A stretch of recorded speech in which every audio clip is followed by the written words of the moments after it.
राजगढ़ में एक लड़की का भी पर्ची निकला था। और शास्त्री जो आज बोले हैं अपने सभाओं में कि जो महिलाएं सिंदूर नहीं लगाती है वह खाली प्लॉट है। मैं धीरेन्द्र शास्त्री से पूछना चाहता हूं कि तुम्हें यह अधिकार किसने दिया है कि तुम किसी महिलाओं के बारे में इस ढंग की बात करो कि वह खाली प्लॉट है, भरा प्लॉट है, सिंगल प्लॉट है, बांझ प्लॉट है। कोई भी साधु संत, कोई भी महात्मा करता है, वह महात्मा कभी कतई तो हो ही नहीं सकता है। ये जो कांवर लेकर के जाते हैं बाबा धाम में या अन्य शिव वाले में कांवर लेकर के जा रहे हैं लोग, हरा वाली बाई, काली वाली बाई, लाल वाली बाई, झोला वाली बाई, इस ढंग की बात आप क्यों बोलते हो भाई?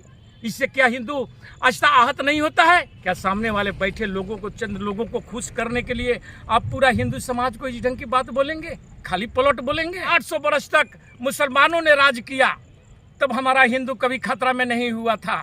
200 वर्ष अंग्रेज राज किया, हमारा देश खतरा में नहीं हुआ। लेकिन जब भाजपा की सरकार आती है तभी हमारा हिंदू खतरा में क्यों हो जाता है? ये सोचने की बात है। जबकि भारत में 120 करोड़ से अधिक जनसंख्या हमारे हिंदू भाइयों का है, हिंदू समाज का है, और हिंदुओं को डर दिखा करके वोट पाने की जो ये मानसिकता पाले हुए रहते हैं ये हिंदू संगठन ने, और ये जो साधु संतों ने जो ये कुकृत करते हैं और कुवचन बोलते हैं, उन्हें भी इन सभी चीज़ों से सावधान होना चाहिए और वो अपने बातों पर लगाम लगावें कि ऐसी बातें हम करके हम किस समाज को कहाँ धोखा दे रहे हैं। तो बाबा बागेश्वर का जो पर्ची वाला बाबा का जो अभी पूरा क्रेज है उसको भारतीय जनता पार्टी पूरा भुना रही है। क्या राजनीति में उसका परिवेश जो है मध्य प्रदेश के चुनाव में असर डालेगी? देखिए, बाबा बागेश्वर सरकार जो है, बागेश्वर धाम सरकार जो बोला जाता है, इनका थोड़ा सा आप इतिहास में जाइए। ये जो धीरेन्द्र शास्त्री जी हैं, इनके परदादा जो थे वे इस ढंग का समागम लगाया करते थे, और ये धीरेन्द्र शास्त्री जी उन्हीं के साथ साथ में ये भी उनको बातों को समझते थे, सीखते थे। लेकिन अभी जब बीजेपी को नज़र पड़ा इन पर, धीरेन्द्र शास्त्री पर, और 2024 का चुनाव था, आप देखे होंगे कि ये 5-6 महीना से ही बाबा धीरेन्द्र शास्त्री का इतना हाईलाइटेड किया गया। और बाहर मीडिया जो हमारा है देश में, गोदी मीडिया जिसको आप बोलते हैं, इन लोगों की कर कमलों से इन बाबा का चमत्कार का इतना जोर शोर से प्रचार प्रसार किया गया। क्योंकि आज मीडिया जो सुपारी किलर की काम कर रही है, किसी भी विपक्षी पार्टी को, किसी भी नेता को किस ढंग से उसकी सुपारी किलिंग कर देना है, ये आज के हमारे भारतीय गोदी मीडिया बखूबी उस भूमिका को निभा रही है। और इसी के लिए इनको सरकार से प्रोत्साहन भी मिल रहा है।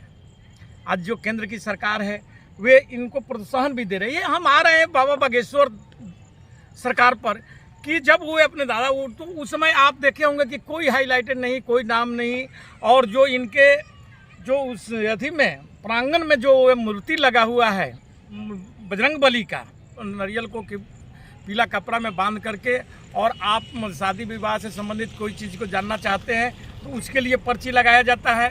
काला कपड़ा में जो नारियल को बांध करके पर्ची लगाया जाता है, वो भूत पिशाच या अन्य तरीके के बड़ बीमारियों के बारे में पर्ची लगाई जाती है।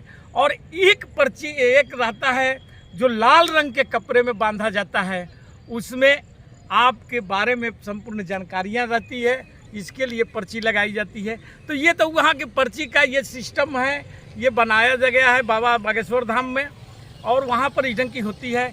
अभी आप देखे होंगे कि आपका राजगढ़ में एक लड़की का भी पर्ची निकला था और उसको बहुत जोर शोर से दिखाया गया। अब बातें हैं बाबा बागेश्वर धाम की करतूतों के बारे में आपको हम बतलाते हैं कि बाबा बागेश्वर धाम सरकार यानी धीरेन्द्र शास्त्री जो आज बोले हैं अपने सभाओं में कि जो महिलाएं सिंदूर नहीं लगाती है वह खाली प्लॉट है।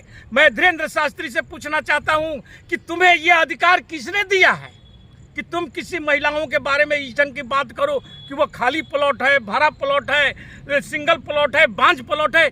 इस ढंग की बातें हमारे हिंदू समाज में यदि कोई भी साधु संत, कोई भी महात्मा करता है, वह महात्मा कभी कतई तो हो ही नहीं सकता है जो इस ढंग की व्यंग कसता हो, इस ढंग की बात करता हो। आज देखते होंगे कि जो कांवर लेकर के जाते हैं बाबा धाम में या अन्य शिव वाले में, कांवर लेकर के जा रहे हैं लोग, और वे लोग आगे जब कोई लड़की, औरतें या बच्चियां चलती है, हरा वाली बोलता है, काली वाली बोलता है, ये ढंग की जो आक्षेपण जो कर रहे हैं लोग, ये कतई हमारा हिंदू समाज इस ढंग की बातों को बर्दाश्त नहीं करेगा। और मैं बागेश्वर धाम सरकार को आगाह करता हूं कि आइंदा से आगे आप इस ढंग की यदि किसी भी प्रकार की महिलाओं पर बात उठाते हैं कि जो महिलाओं के मांग में सिंदूर नहीं है, वह खाली प्लॉट है, तो हिंदू समाज चुप नहीं बैठेगा, आपके विरुद्ध भी आवाज उठाएगा, आपके विरुद्ध भी खड़ा होगा। इस ढंग से ये सुधर जाइए। धीरेन्द्र शास्त्री जी, आप इस ढंग की कतई आप किसी पर आक्षेपण नहीं लगा सकते, किसी को इस ढंग की बात नहीं बोल सकते। ये आपको अधिकार कौन दे दिया भाई कि आप किसी भी महिला को इस ढंग की बात बोलिए? या कांवर उठाने वाले को ये कौन अधिकार दे दिया कि हरा वाली बाई, काली वाली बाई, लाल वाली बाई, झोला वाली बाई, इस ढंग की बात आप क्यों बोलते हो भाई? इससे क्या हिंदू आस्था आहत नहीं होता है? आपको हिंदू होने का मतलब ये नहीं होता है, और हिंदुओं के बात करने के मतलब ये नहीं होता है कि आप हिंदुओं के बारे में जो मन आवे, बच्चियों के बारे में जो मन में आवे और वो आप बोलते जाइए। मैं इन सब बातों को लेकर के आज भी मैं बोलता हूं कि ये चीजें जो जब से भाजपा आई है, तब से सबसे ज्यादा हिंदुओं का सबसे ज्यादा हानि पहुंचाई गई है।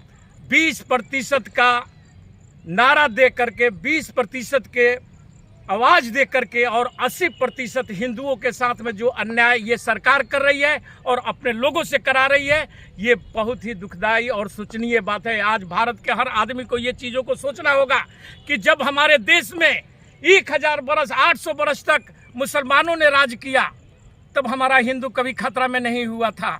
200 बरस अंग्रेज राज किया, हमारा देश खतरा में नहीं हुआ। 800 वर्ष मुसलमान हमारे देश में राज किया, तब हमारा हिंदू कभी खतरा में नहीं हुआ। लेकिन जब जब भाजपा की सरकार आती है, तभी हमारा हिंदू खतरा में क्यों हो जाता है, ये सोचने की बात है। जबकि भारत में 120 करोड़ से अधिक जनसंख्या हमारे हिंदू भाइयों का है, हिंदू समाज का है, और हिंदुओं को डर दिखा करके वोट पाने की जो ये मानसिकता पाले हुए रहते हैं, ये हिंदू संगठन ने वे उन्हें बाज आना चाहिए। और ये जो साधु संतों ने जो ये कुकृत करते हैं और कुवचन बोलते हैं, उन्हें भी इन सभी चीज़ों से सावधान होना चाहिए, और वो अपने बातों पर लगाम लगावें कि ऐसी बातें हम करके हम किस समाज को कहाँ धोखा दे रहे हैं, किसको धोखा दे रहे हैं। क्या सामने वाले बैठे लोगों को, चंद लोगों को खुश करने के लिए आप पूरा हिंदू समाज को इस ढंग की बात बोलेंगे, खाली पलट बोलेंगे? ये कौन बात आपको बोल दिया है? इसी के साथ मैं अपने वाणी पर विराम लगाता हूँ।